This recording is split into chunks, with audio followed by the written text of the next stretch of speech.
survei pendahuluan ini menjadi kewajiban teman-teman pra-KKN ya. Teman-teman sudah mengetahui di mana penempatan desa teman-teman di Banyumas dan Pemalang ya. Oleh karena itu teman-teman sudah bisa melakukan survei pendahuluan ya. Punya Mas Wahyu tolong di-mute sebentar ya. Nah, survei pendahuluan ini definisinya apa? Ya, definisinya adalah kunjungan mahasiswa untuk mengenal lokasi KKN sebelum pemberangkatan KKN. Ya, teman-teman harus sudah mengenal terlebih dahulu lokasi KKN teman-teman, ya, karena jangka waktu teman-teman nanti di desa hanya 35 hari, ya, sangat terbatas sekali, ya. Oleh karena itu, hendaknya dalam 35 hari itu teman-teman sudah langsung melakukan action, ya, action dari program kerja yang teman-teman telah susun, ya. Nah, untuk itu maka diperlukan persiapan, ya. Mas Faizul tolong di-mute sebentar.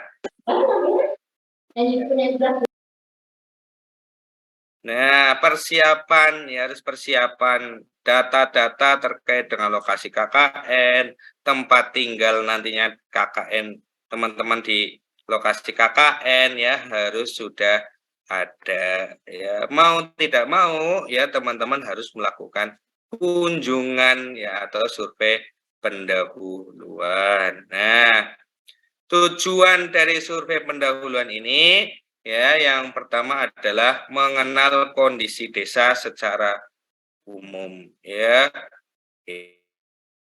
Ya, mungkin ada di antara teman-teman yang KKN di daerahnya sendiri atau mungkin bahkan di desanya sendiri ya mungkin saja terjadi. Tetapi secara umum teman-teman adalah pendatang baru di desa tempat lokasi KKN ya. Oleh karena itu teman-teman harus mengenal kondisinya ya. Mengenal kondisi ini seperti apa ya, tentu saja dari medannya ya, arah menuju ke sana ya.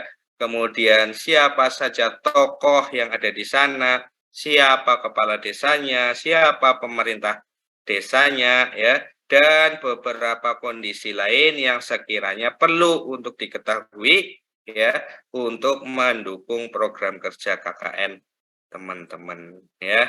Kemudian yang kedua adalah teman-teman dalam survei pendahuluan mencari posko KKN ya. Teman-teman nanti 35 hari di desa ya harus punya posko di sana untuk tempat istirahat, untuk tempat berdiskusi, untuk tempat mengevaluasi program kerja KKN teman-teman. Nah, nanti dalam mencari posko ini silakan berkonsultasi dengan pemerintah desa, khususnya Pak Kades. Ya, Pak Kades, kami juga nanti akan melakukan sosialisasi ya kepada pemerintah desa yang menjadi tempat KKN. Jadi mereka pasti akan sudah tahu bahwa akan ada kedatangan tamu. Ya, tamunya siapa? Tamunya adalah teman-teman ya. Jadi nanti silahkan berkonsultasi dengan Pak Kades sekiranya akan ditempatkan di mana poskonya ya. Dan juga harapannya posko KKN ini idealnya adalah tempat atau kadus atau dusun yang nantinya menjadi dusun sasaran program teman-teman ya. Jadi kalau misalkan nanti diarahkan oleh Pak Kades untuk berkegiatan di dusun satu ya, ya harapannya idealnya nanti poskonya di dusun.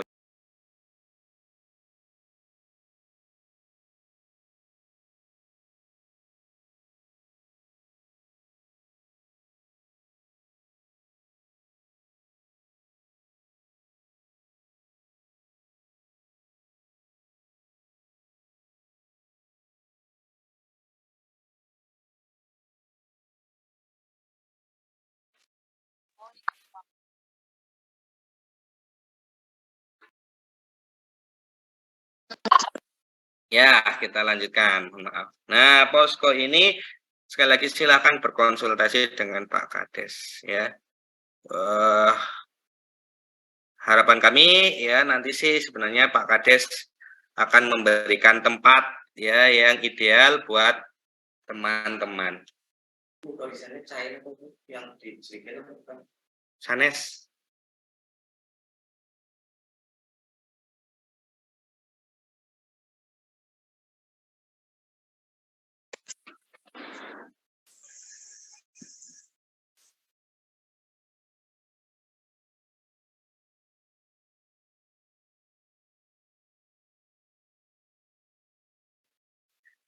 Nah, harapan kami ya, posko KKN ini ya nanti teman-teman mengikuti arahan dari Pak Kades ya, karena Pak Kades atau pemerintah desa lah yang mengerti kondisi di desanya masing-masing ya. Nanti juga teman-teman bisa berdiskusi, biasanya nih ya, dari posko KKN ini nanti berdiskusi dengan yang punya rumah atau induk semang terkait dengan biaya posko ya. Ya, syukur-syukur ya, mungkin di tempatnya Pak Kades sendiri dan tidak perlu membayar ya, syukur-syukur alhamdulillah. Tetapi biasanya juga kalau misalkan ada induk semangnya, nanti ada biaya sewa posko untuk 35 hari. Silahkan berdiskusi ya, yang rasional diskusinya ya. Kalau menawar jangan terlalu keterlaluan ya, itu. Kemudian ya tujuan survei pendahuluan juga tentu saja mengenal Kades dan tokoh masyarakat ya. Kades selaku pemegang wilayah ya, pemimpin pemerintahan di desa tersebut ya, nanti Kades dan pemerintah desa menjadi mitra strategis teman-teman dalam pelaksanaan program ya. Nanti teman-teman akan bersinergi dengan Pak Kades atau Bu Kades dan jajarannya ya, sehingga harus kenal dulu ini ya. Kemudian dengan tokoh masyarakat ya, di pembekalan-pembekalan sebelumnya, materi-materi sebelumnya juga sudah diberitahukan kepada teman-teman bahwa tokoh masyarakat ini menjadi kunci masuk ya ke teman-teman mengimplementasikan program agar bisa diterima oleh masyarakat.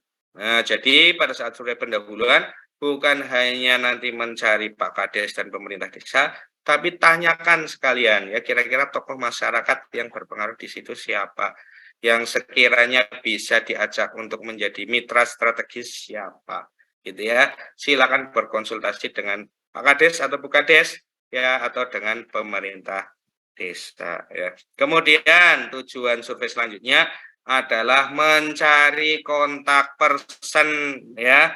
Kontak person ini nanti seringkali adalah Pak Kades sendiri atau dari pemerintahan ya, bisa sekretaris desa atau kaur atau kadus ya. Carilah kontak person ya, orang-orang yang bisa menjadi penjembatan komunikasi teman-teman ya dengan masyarakat di desa ya. Dan tentu saja ya yang harus kontak person yang dimiliki adalah Pak Kades itu sendiri ya. Karena nanti teman-teman akan banyak bersinggungan, bersinergis dengan Pak Kades. Paling tidak ya minimal adalah minta pengesahan ya. Karena di awal teman-teman nanti akan berdiskusi dengan pemerintah desa terkait dengan program kerja tentatif yang sudah disusun ya sebelum teman-teman berangkat dan dilakukan pengesahan oleh Pak Kades menjadi program kerja definitif ya. Kemudian tujuan survei pendahuluan yang terakhir adalah mengumpulkan data untuk penyusunan program ya. Data ini carilah data yang bersifat kuantitatif ya, sekali lagi datanya data kuantitatif ya, jangan hanya kualitatif, hanya membayang-bayang ya. Misalkan ya teman-teman mendapatkan data bahwa oh terdapat potensi lahan kering yang belum dioptimalkan di desa ya. Cari datanya sampai sedetail mungkin ya. Seberapa luas sih lahan keringnya di dusun mana saja sih? Dan kira-kira mana lahan kering yang bisa teman-teman garap sebagai program kerja. Ya, sekali lagi ya saya ingatkan datanya harus kuantitatif. Ya. Data-data kuantitatif ini ya yang nantinya akan menjadi dasar teman-teman ya untuk menyusun program kerja tentatif ya. Dengan adanya data kuantitatif, penyusunan program kerja akan menjadi lebih tepat sasaran. Ya, contoh ya di pemberdayaan lingkungan, teman-teman ada program terkait dengan home decomposter ya. Silakan survei dulu ya, cari data dulu kira-kira calon sasaran program ya, calon warga sasaran yang kiranya potensial itu mana saja ya. Di-list dengan kondisi lahannya masing-masing, dengan kondisi pekarangannya masing-masing, di-list ya, dan nanti bisa ditentukan langsung ya bahwa oh nanti program home decomposter ini nanti ditempatkan di bapak sini, ibu ini, ya mas ini ya. Jadi dalam program tentatifnya nanti sudah tergambarkan dengan jelas ya.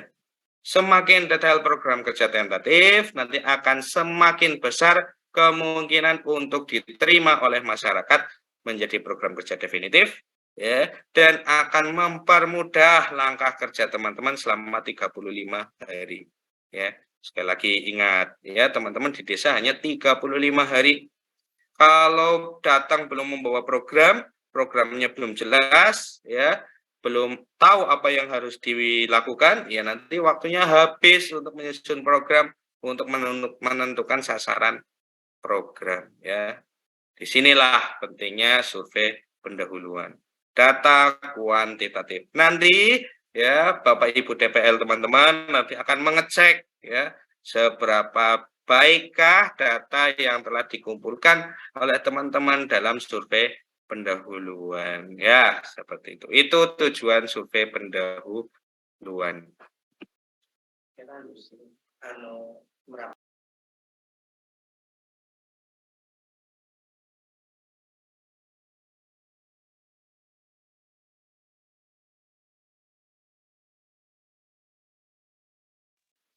Kemudian manfaat survei pendahuluan ya. Kalau tadi tujuannya, nah ini manfaatnya. Yang pertama adalah mempercepat pengenalan mahasiswa terhadap permasalahan desa. Ya, jangan kaget, nanti teman-teman terjun ke desa akan banyak sekali permasalahan yang ditemui, ya. Akan banyak sekali keluhan ya yang disampaikan oleh masyarakat, ya baik tokoh masyarakat atau pemerintah desa. Ya. Tampung seluruh permasalahan yang disampaikan oleh masyarakat. Ya, karena teman-teman hadir ke desa ya punya misi mulia ya ikut membantu paling tidak meringankan permasalahan yang ada di desa. Ya, kemudian ya manfaat survei pendahuluan selanjutnya adalah mempercepat perumusan program kerja ya. Teman-teman punya beban menyusun program kerja tentatif sebelum berangkat ya. Program kerja harus sudah dikumpulkan ya, dicetak, disahkan oleh DPL ya sebelum teman-teman berangkat tanggal 5 Januari ya. Nah, masa dari sekarang sampai ke nanti tanggal 5 adalah waktu yang ada, waktunya sangat sempit untuk menyusun program kerja ya. Kalau dalam survei pendahuluan ini teman-teman sudah memperoleh data yang baik, data yang lengkap, maka perumusan program kerja ini akan sangat mudah, akan sangat detail, akan sangat baik ya, seperti itu. Kemudian manfaat selanjutnya ya. Survei pendahuluan akan mempercepat akulturasi dan kenyamanan mahasiswa di desa ya karena telah memiliki kontak person. Ya, sekali lagi teman-teman adalah pendatang di desa, maka perlu penyesuaian diri ya. Di tata tertib sudah ada ya, teman-teman harus melakukan atau menghormati adat istiadat yang ada di desa. Hormatilah dengan akulturasi ini, maka teman-teman akan mengetahui, oh ternyata ada adat istiadat ini loh, ada kebiasaan ini loh di desa tempat saya KKN. Teman-teman sudah bisa mempersiapkan diri ya. Kemudian ya untuk kenyamanan mahasiswa, ya untuk kenyamanan teman-teman sendiri pula ya. Pada survei pendahuluan nanti sudah ditentukan posko ya, dan kalau sudah sepakat ya poskonya, maka pada saat pemberangkatan teman-teman sudah nyaman, sudah bisa langsung menempati posko ya. Mbak atau Mas ini Puspa ini tolong di mute dulu ya. Kemudian manfaat survei pendahuluan yang selanjutnya yaitu mempercepat kepercayaan ya, atau memperolehnya kepercayaan. Kepercayaan dari siapa ya? Kepercayaan dari masyarakat kepada mahasiswa. Ya, seringkali ini ya kami dalam materi pembekalan kami bicara trust. Bicara trust sebenarnya apa pentingnya sih? Ya karena trust ini menjadi awal ya sebagai pelancar ya bagaimana program teman-teman itu bisa didengar oleh masyarakat ya. Kalau teman-teman sudah mendapatkan kepercayaan dari masyarakat, maka langkah kerja teman-teman juga akan mudah. Masyarakat akan dengan legowo, dengan senang hati, bahkan secara mandiri akan mengikuti program kerja yang disampaikan oleh teman-teman ya. Yang pertama dibangun adalah trust-nya ya, dari survei pendahuluan ya. Jadi pada saat survei pendahuluan ya tata tertibnya sudah berlaku ya. Teman-teman harus bersikap sopan ya, berpakaian sopan ya. Datang ke pemerintah desa menggunakan jas alma mater, menggunakan sepatu ya.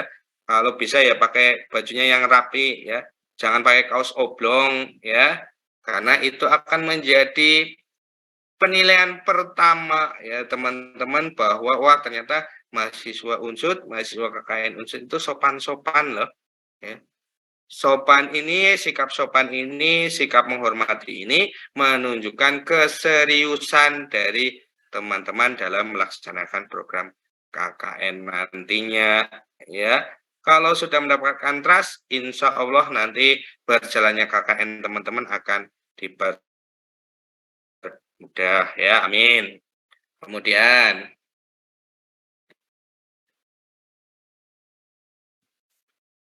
nah, ini yang perlu diperhatikan ya dalam survei pendahuluan ya.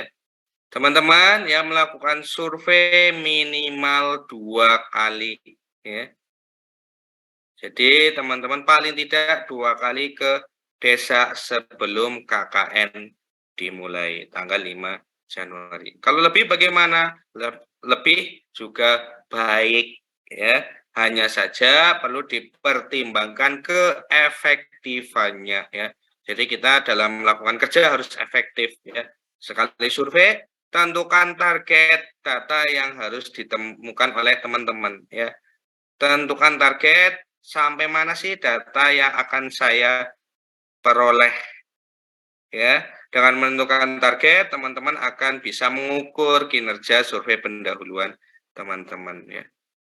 Kalau dirasa 2 kali sudah cukup, ya berarti survei teman-teman dinilai efektif. Tetapi kalau dibutuhkan lebih dari 2 kali, oh ternyata saya masih perlu data ini nih untuk mendukung penyusunan program kerja tentatif. Silahkan. Ya, kemudian pada saat pertama berangkat survei pendahuluan, silakan membawa surat penempatan KKN ya. Surat ini sudah disediakan di LPPM. Silakan menghubungi staf LPPM bagian KKN ya. Ada di lantai 2. Silakan kalau mau berangkat membawa surat penempatan KKN. Ini sebagai bukti legal teman-teman untuk melakukan survei ya. Tuh. Kemudian ini terkait dengan keberangkatan ya, mahasiswa diperkirakan telah mencapai lokasi pukul 9 pagi ya. Artinya teman-teman jangan berangkat siang dari Purwokerto. ya. Jam kerja dari pemerintah desa itu juga terbatas, ya. Jam kerja efektif itu paling jam 8 sampai jam 12. Kalau lebih dari jam 12 umumnya di kantor desa sudah sepi, ya. Nanti kalau nggak ketemu orang, ya sia-sia saja teman-teman sudah jauh-jauh melakukan survei, ya, ke Pemalang, ya, ke Bantar Bola, ternyata sampai sana siang sudah tidak ketemu dengan pemerintah desa, ya. Padahal yang dikunjungi pertama pada survei ya pemerintah desa, khususnya Pak Kades. Ya, jadi surat penempatan ini sampaikan ke Pak Kades. Oleh karena itu, berangkatnya jangan siang-siang, ya. Apalagi sekarang musim hujan, ya, sore hari sering terjadi hujan, ya. Harus hati-hati, ya. Jalan sekarang banyak yang berlubang, ya. Sekali lagi, berangkatnya jangan siang-siang. Nanti percuma, teman-teman di sana waktunya hanya sebentar, ya. Data yang diperoleh tidak akan efektif, tidak akan detail. Berangkatlah sepagi mungkin. Ya, paling tidak sampai lokasi itu sudah jam 9. Kemudian, dalam melakukan survei, tidak harus seluruh mahasiswanya berangkat, ya. Satu kelompok mungkin ada 8, 9, atau 10 ya per kelompok, ya. Tidak perlu semuanya harus berangkat, ya. Ini juga untuk mengurangi resiko di perjalanan. Kalau beriring-iringan, ya, kalau 10 mahasiswa per kelompok, berarti kalau naik motor berboncengan, berarti ada 5 motor beriring-iringan, ya, akan ya resiko lah, ya, ada resiko. Jadi tidak harus seluruh mahasiswanya berangkat. Ya.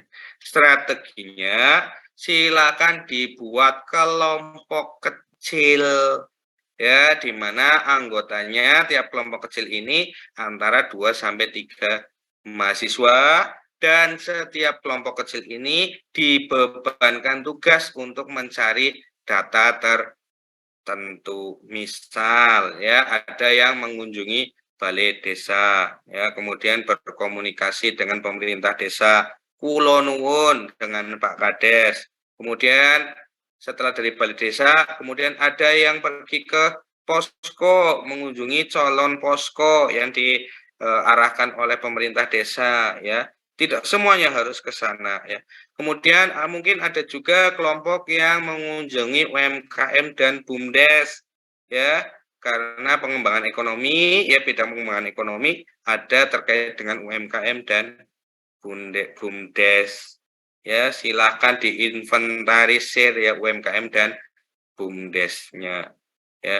Mungkin ada juga yang datang ke toko masyarakat, ya, atau kelompok pemuda, ya, mencari data terkait dengan calon warga sasaran untuk intensifikasi pekarangan, ya. Jadi pada saat di desa itu jangan berudukan, ya, rame-rame semua ke balai desa terus kemudian semuanya ke posko, semuanya ke satu toko masyarakat, ya. Kerja seperti itu tidak efektif, ya. Silakan dibagi kelompok-kelompok kecil, ya, dengan, ya, pembagian tugas yang tetap, ya. Jadi dibikin PJ silahkan.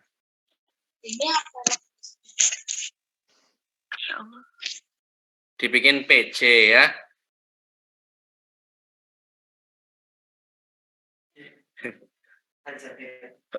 Jam 11.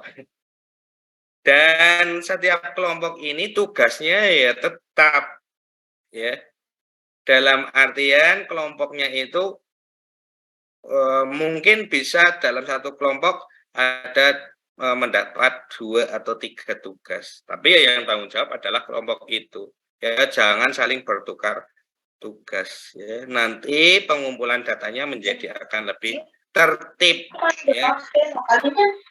Iya tangan kan. Ya, Mbak Amelia.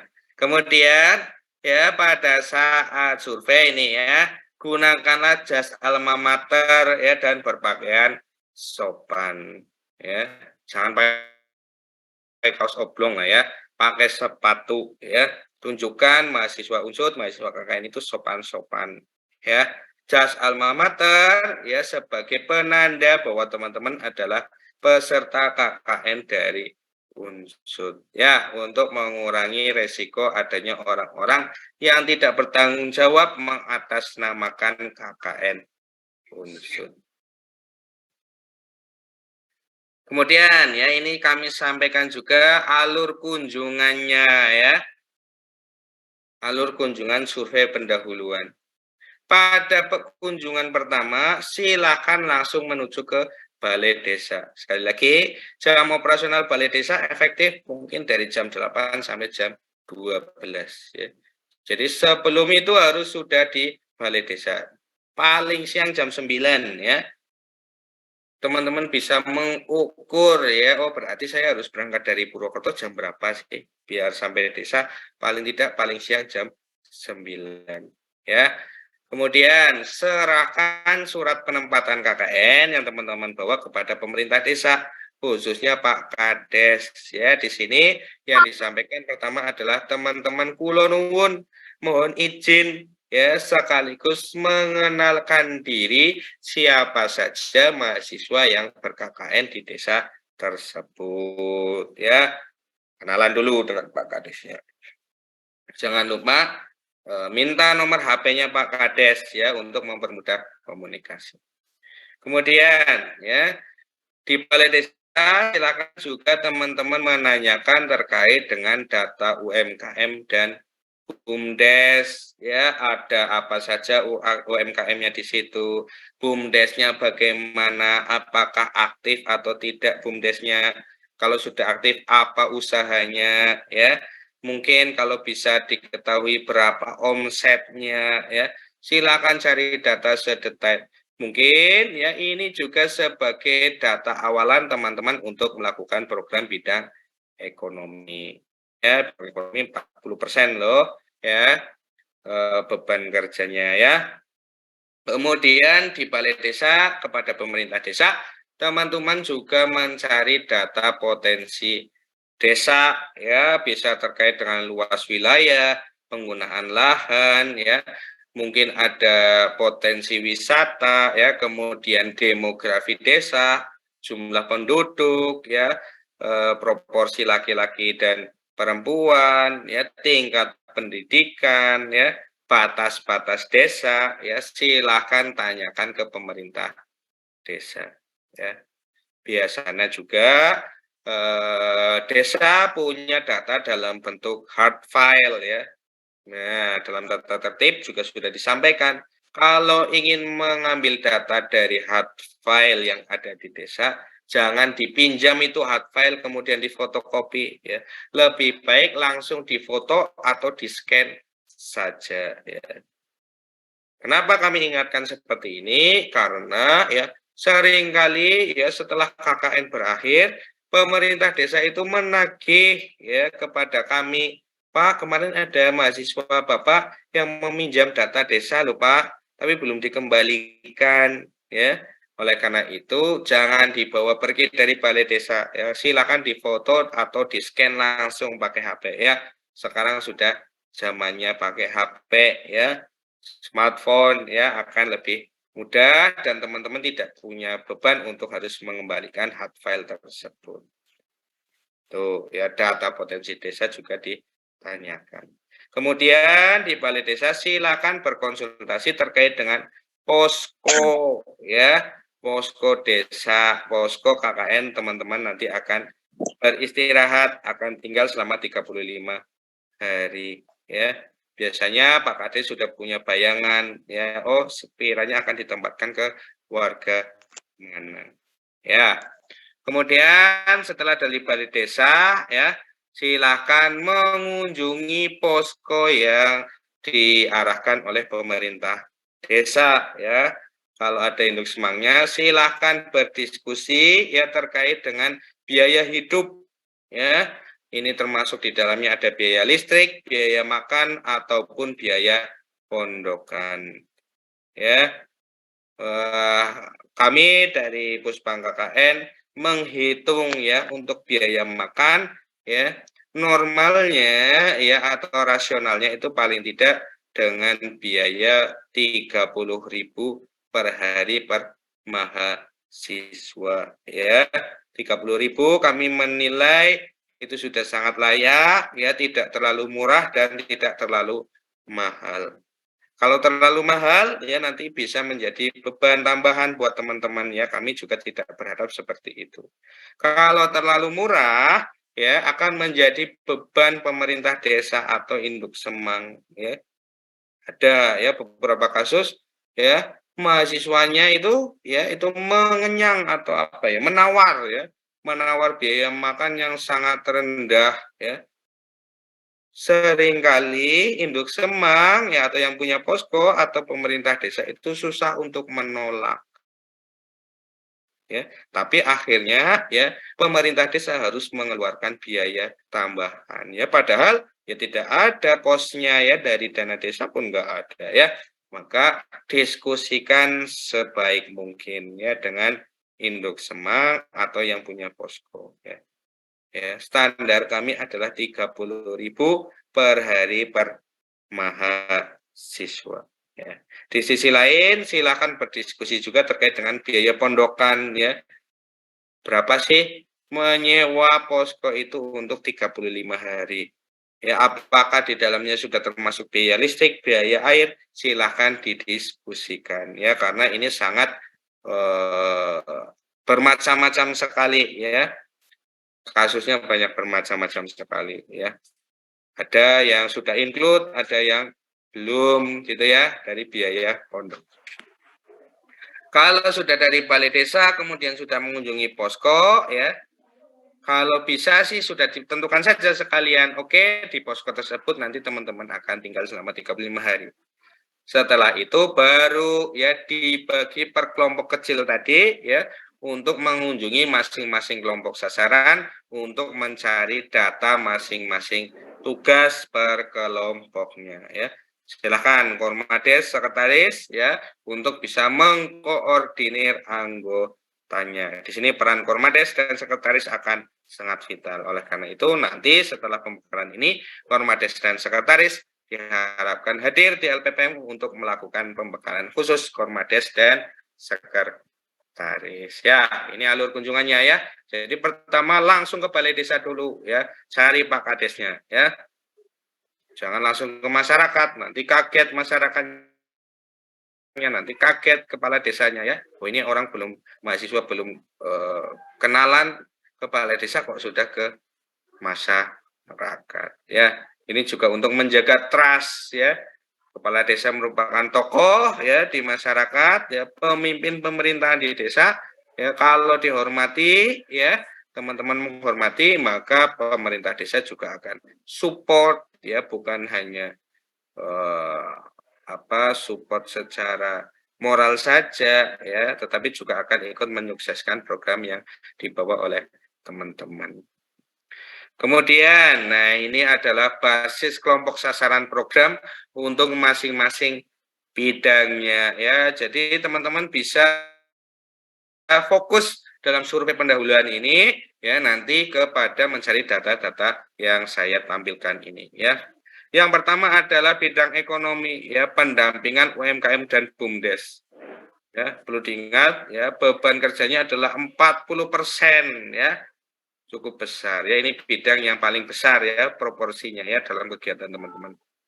Karena apa? Karena UMKM dan BUMDes ya menjadi program strategis nasional ya, pengembangan ekonomi desa ya melalui pengembangan UMKM dan BUMDes ya.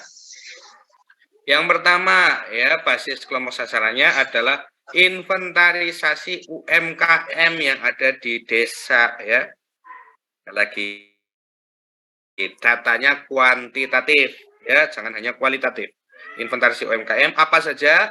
Yang pertama terkait dengan jenis produknya apa, kemudian kemasannya bagaimana, jangkauan pasarnya seperti apa, dan jumlah tenaga kerjanya seberapa ya. Paling tidak ada 4 kriteria ini ya. Kalau teman-teman sudah tahu jenis produknya apa, kemasannya bagaimana, jangkauan pasarnya seperti apa, dan jumlah tenaganya seberapa banyak, teman-teman yang pertama pasti nantinya dalam implementasi program pendampingan, ya, teman-teman sudah bisa menentukan, oh ternyata UMKM ini nih yang sekiranya perlu didampingi karena tenaga kerjanya banyak, ya, kemudian jenis produknya diminati oleh masyarakat, punya nilai ekonomis tinggi, tapi kemasannya belum optimal dan jangkauan pasarnya masih lokal. Oh, sepertinya UMKM ini nih yang perlu kami dampingi agar menjadi lebih baik, agar berkembang. Ya, kemudian carilah data juga terkait dengan pendampingan UMKM yang potensial. Ya, ini berurutan ya. Dari inventarisasi, teman-teman bisa menilai ya UMKM mana yang potensial. Kemudian, inventarisasi kegiatan BUMDes. Ya, satu desa ada satu BUMDes. Ya, cari data terkait dengan BUMDes. Ya, direkturnya siapa? Ya, apakah aktif atau tidak? Ya, kemudian kegiatan BUMDesnya itu apa saja? Ya, apakah di bidang jasa atau di bidang produksi? Ya. Kemudian ya nanti ya teman-teman akan mendampingi BUMDes tersebut ya. Bisa dilihat juga klasifikasinya ya, BUMDesnya itu sudah sampai klasifikasi apa sih? Apakah masih dasar?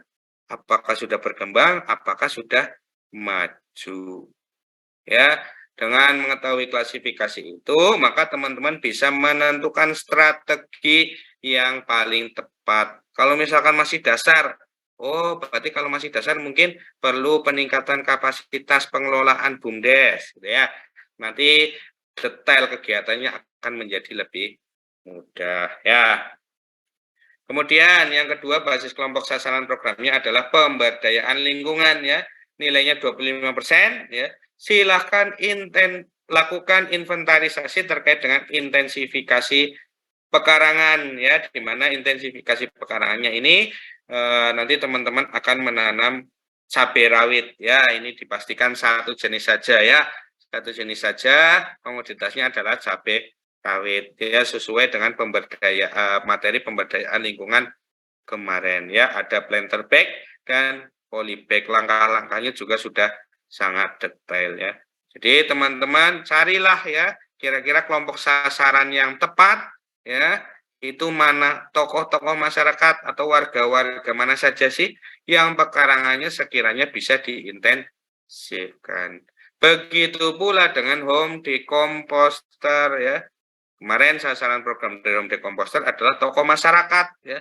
Oh, kira-kira siapa sih tokoh masyarakatnya yang bisa kita interupsi teknologi dalam bentuk home decomposter ya. Syukur-syukur teman-teman bisa menilai, oh ini tokoh masyarakat ini bisa mempengaruhi massa banyak nih. Nanti kalau misalkan tokoh masyarakat tersebut membuat home decomposter, idealnya 2 home decomposter, dan dinilai baik oleh tokoh masyarakat itu, maka kemungkinan akan ditiru oleh masyarakat luas ya, atau tokoh masyarakat tersebut bisa mengajak massa yang lain ya. Di sini ya. Kemudian dalam pemberdayaan lingkungan ini juga teman-teman juga harus sudah bisa mengira-ira di mana teman-teman harus membeli bahan-bahan yang dibutuhkan ya, khususnya untuk intensifikasi pekarangan. Oh, di desa itu ada yang jual bibit cabai rawit loh. Jadi saya tidak perlu cari di desa yang lain atau tidak perlu membawa dari Purwokerto, gitu ya. Tuh, ya itulah gunanya survei pendahuluan. Kemudian selanjutnya terkait bidang pendidikan dan kesehatan, ini juga 25% ya. Nanti bisa difokuskan program kerjanya ke bimbingan belajar dan pendampingan pemberian menu makanan balita yang benar ya. Bimbingan belajar berarti teman-teman pada saat survei sudah bisa melihat, oh di kadus saya, tempat nanti saya ditempatkan itu sebagian besar adalah anak-anak SD. Oh, berarti sekiranya nanti saya bisa melakukan bimbingan belajar di tempatnya siapa ya, biar anak-anak kumpul. Bisa nanti saya bantu belajar gitu ya. Kemudian di kades saya, di dusun saya, masih banyak loh anak-anak balita. Didata siapa saja yang punya balita ya. Kira-kira menunya apa saja?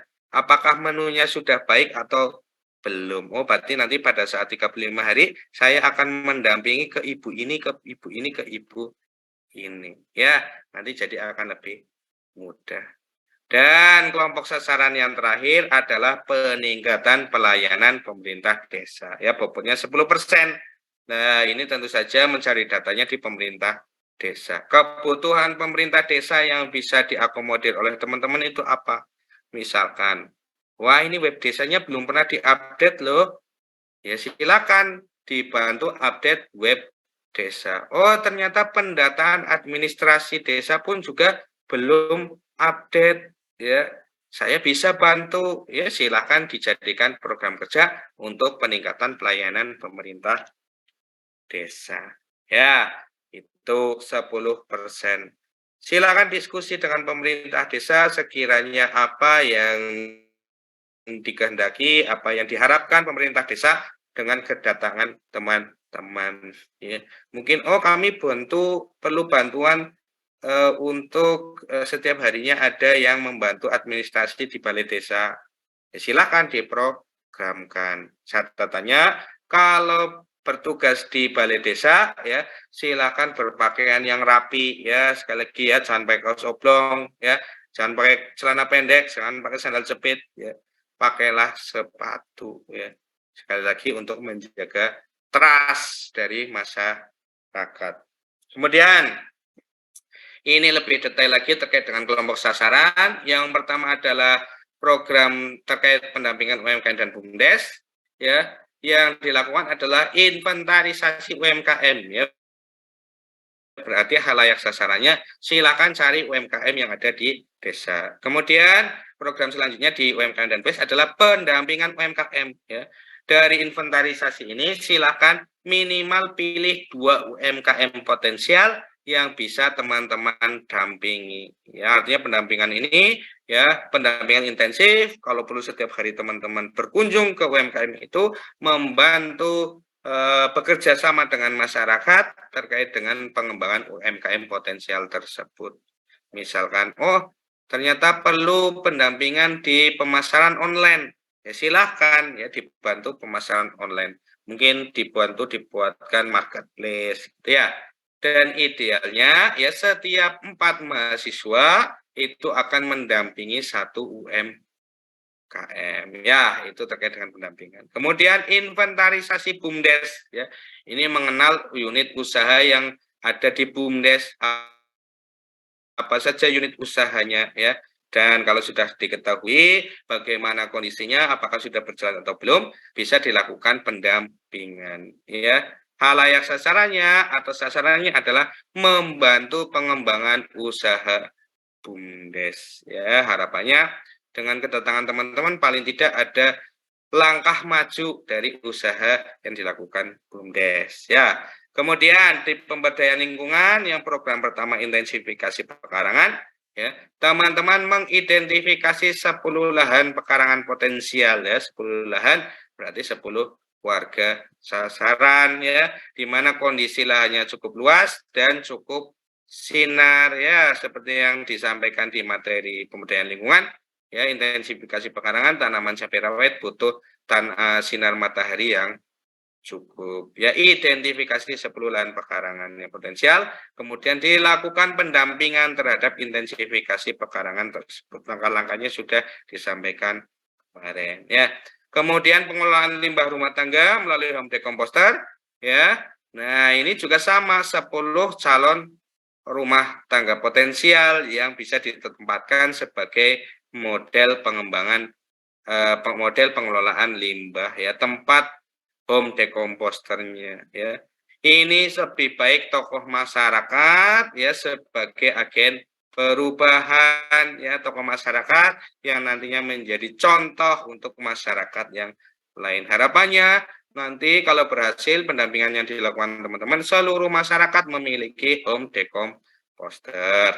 Kemudian di pendidikan dan kesehatan ya, ini bimbingan belajar ya anak-anak usia sekolah di sekitar posko saja ya, fokus di sekitar posko, di dusun teman-teman saja ya. Tapi kalau misalkan ada permintaan khusus ya dan teman-teman masih memiliki waktu, ya silahkan dilayani. Akan sangat menarik ini ya melakukan bimbingan belajar. Kemudian pendampingan menu makan balita. Ini khalayak sasarannya adalah bidan dan posyandu ya, karena bidan dan posyandu ini yang memiliki pengetahuan juga terkait dengan menu makanan balita yang baik ya. Pendampingan menu makanan balita ini sebagai program membantu program dari pemerintah terkait dengan pencegahan stunting ya. Kemudian selain bidan dan posyandu, teman-teman juga bisa ke atau mendata rumah tangga yang memiliki balita ya, atau bahkan mungkin ada data terkait dengan stunting. Kalau ada data terkait stunting ya silakan dampingi saja, menjadi prioritas. Balita yang mengalami stunting menjadi prioritas sasaran program. Kemudian ya, di tugas tambahan membantu pemerintah desa menanyakan kepada Pemdes tentang kebutuhan yang dapat dibantu mahasiswa. Misalkan update data desa, web desa, dan administrasi desa. Ya, karena data desa seringkali juga tidak terupdate ya. Dengan dibantu update oleh mahasiswa, desa sudah sangat terbantu ya. Dan kalau misalkan ada tamu ya, data dari teman-teman ini bisa menjadi bentuk paparan dari desa ya. Akan lebih ideal ya kalau hasil data survei yang teman-teman lakukan itu juga diserahkan kepada pemerintah desa ya, karena belum tentu juga loh pemerintah desanya mengetahui potensi desanya masing-masing. Kemudian ya, ini catatan pentingnya ya. Yang pertama, kunjungan pertama ya harus sudah memperoleh data khalayak sasaran secara kuantitatif ya. Tadi ya di sebelumnya ya, slide sebelumnya ini ya, kelompok sasaran program ya. Di kunjungan pertama data khalayak sasaran ini sudah diperoleh secara kuantitatif oleh teman-teman. Ya, selain juga kunjungan ke balai desa dan mencari posko tentunya ya. Kemudian di kunjungan kedua tujuannya adalah melengkapi khalayak sasaran dan juga penajaman ya. Teman-teman sudah memiliki data awal ya di kunjungan pertama. Di kunjungan kedua teman-teman hanya tinggal melakukan penajaman saja. Oh, khalayak sasaran saya sepertinya nanti untuk program adalah Bapak ini. Ya silahkan itu ditajamkan lagi datanya ya. Kemudian penugasan kelompok yang tetap ya, seperti yang saya sampaikan tadi ya, dibagi ke kelompok-kelompok kecil menuju ke khalayak sasaran masing-masing sesuai penugasannya, dan setiap kelompok bertanggung jawab terhadap masing-masing kelompok sasaran ya. Jangan tukar-tukaran ya, biar datanya tertib ya, di mana pencatatan data juga harus tertib ya. Jangan mensia-siakan kunjungan teman-teman, survei pendahuluan teman-teman ya, tidak memperoleh data apa-apa. Ya, kalau memperoleh data tidak secara tertib juga akan sulit untuk menginterpretasikan. Kemudian ya, nah ini data-data dikoleksi menggunakan foto scanner, bukan meminjam data asli ya, seperti yang saya sampaikan tadi. Kalau ada bentuknya hard file silahkan difoto atau di scan ya, jangan dibawa itu ya hard filenya ya. Kemudian survei pendahuluan harus memperoleh data ya untuk dasar penyusunan program kerja ya. Jadi fokus carilah data yang mendukung untuk penyusunan program kerja ya. Silahkan disusun secara seefektif mungkin. Lakukan survei pendahuluan secara efektif mungkin. Ya. Kenapa ya survei pendahuluan ini perlu kami tekankan kembali ya dalam pembekalan materi isi, karena suksesnya KKN teman-teman ya, suksesnya KKN Unsur ditentukan oleh kualitas program yang didukung kualitas data dari survei pendahuluan ya. Data survei pendahuluan yang baik ya akan memperbesar keberhasilan program KKN. Kalau dari awal data survei pendahuluannya masih mengambang, ya maka nanti implementasi programnya juga akan setengah-setengah. Ya, Oke, sampai di sini mungkin ada yang ingin ditanyakan oleh teman-teman terkait dengan survei pendahuluan, silakan.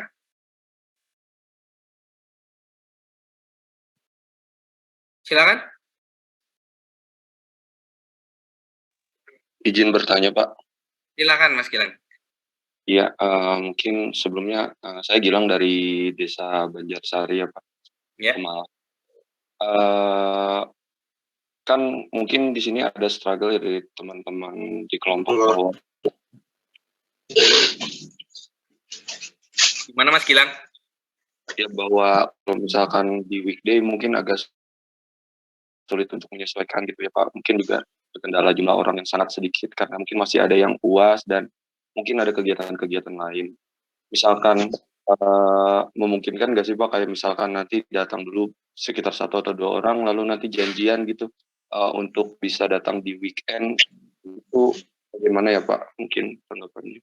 Ya. Untuk saran saya untuk kunjungan pertama dilakukan di weekday ya karena memang pada saat kunjungan pertama adalah teman-teman sasarannya adalah ke balai desa ya itu dan akan lebih etis ya kalau ketemu dengan Pak Kades itu di hari kerja ya weekday ya tidak perlu saya sampaikan lagi juga tidak perlu seluruhnya harus berangkat ya perwakilan dulu nggak masalah ya kemudian kalau sudah tahu ya teman-teman sudah mengenalkan diri dengan pemerintah desa khususnya Pak Kades dilakukan di weekend pun tidak masalah ya tapi untuk kunjungan pertama saya sarankan di weekday terlebih dahulu ya tidak perlu semuanya harus berangkat dulu nggak masalah ya dilakukanlah seefektif mungkin ya mungkin ternyata dari seluruh anggota yang bisa berangkat cuma 4 ya pada hari itu ya silakan berangkat 4 terlebih dahulu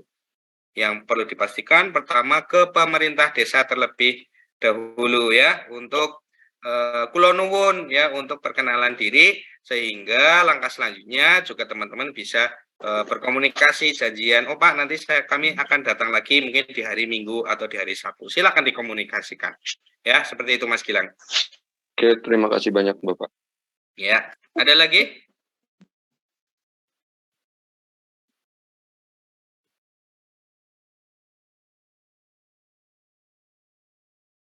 Ada lagi? Ya, materi juga sudah saya share ya di kolom chat. Silakan untuk di-download untuk mengingat-ingat kembali ya apa yang saya sampaikan ya. Sekali lagi ada yang ingin bertanya lagi? Dan ada presensi ya, jangan lupa presensi ya.